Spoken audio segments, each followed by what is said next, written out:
Знают ли покойные о том, что родственники посещают их могилы? Посещение кладбища является сунной, так как посланник Аллаха, мир ему, сказал: «Я одно время запрещал вам посещать могилы, теперь же можете посещать их.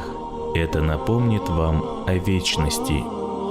Да, покойные знают о том, что кто-либо посещает их могилы, согласно источникам ислама.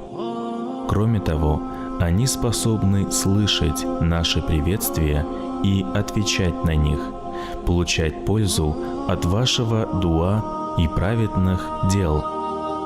Разъяснение данного вопроса затрагивает реалию, которая находится за пределами нашей логики. Оно исключительно основывается на божественном откровении. Согласно хадисам, покойные в могилах не только узнают своих посетителей, которых они знали при жизни, но также отвечают на их приветствия. В хадисе сказано: если кто-либо, проходя мимо могилы знакомого ему покойника, поприветствует его, то покойный узнает его и ответит ему приветствием.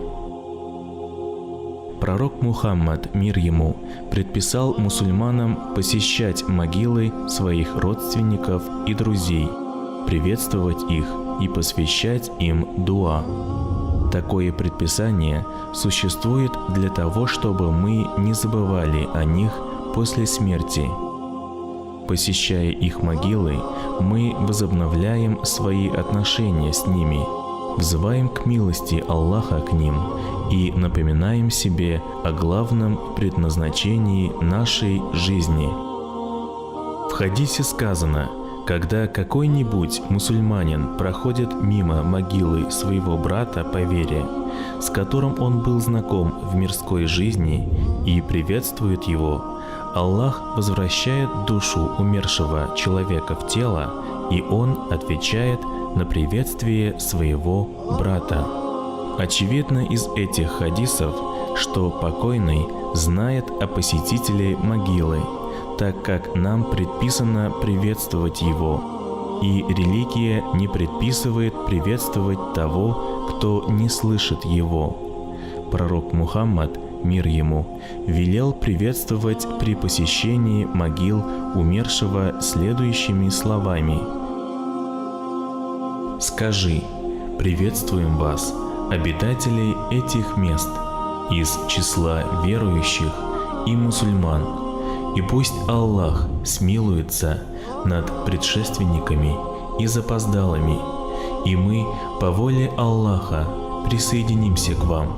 Да простит Аллах нас, вас и всех мусульман». Умар ибн аль-Хаттаб спросил пророка об умерших в битве при Бадре: «Посланник Аллаха, как можно разговаривать с бездушными телами?» Он ответил: «Они слышат мои слова не хуже, чем вы, но они не могут мне ответить». Существует ряд фактов, подтверждающих, что души мертвых и живых людей могут встречаться друг с другом. В Коране сказано: Аллах забирает души в момент смерти, а ту, которая пока не умерла, Он забирает во время сна. Он удерживает ту, которой предопределил смерть, а другую отпускает до определенного срока. Воистину, в этом знамение для людей размышляющих. Коран, сура Аз-Зумар, 42 аят. Передает, что Абдуллах ибн Аббас говорил по поводу этого аята: душа живых и мертвых людей встречаются и общаются друг с другом во сне. Затем Аллах удерживает души мертвых и возвращает души живых обратно в их тела.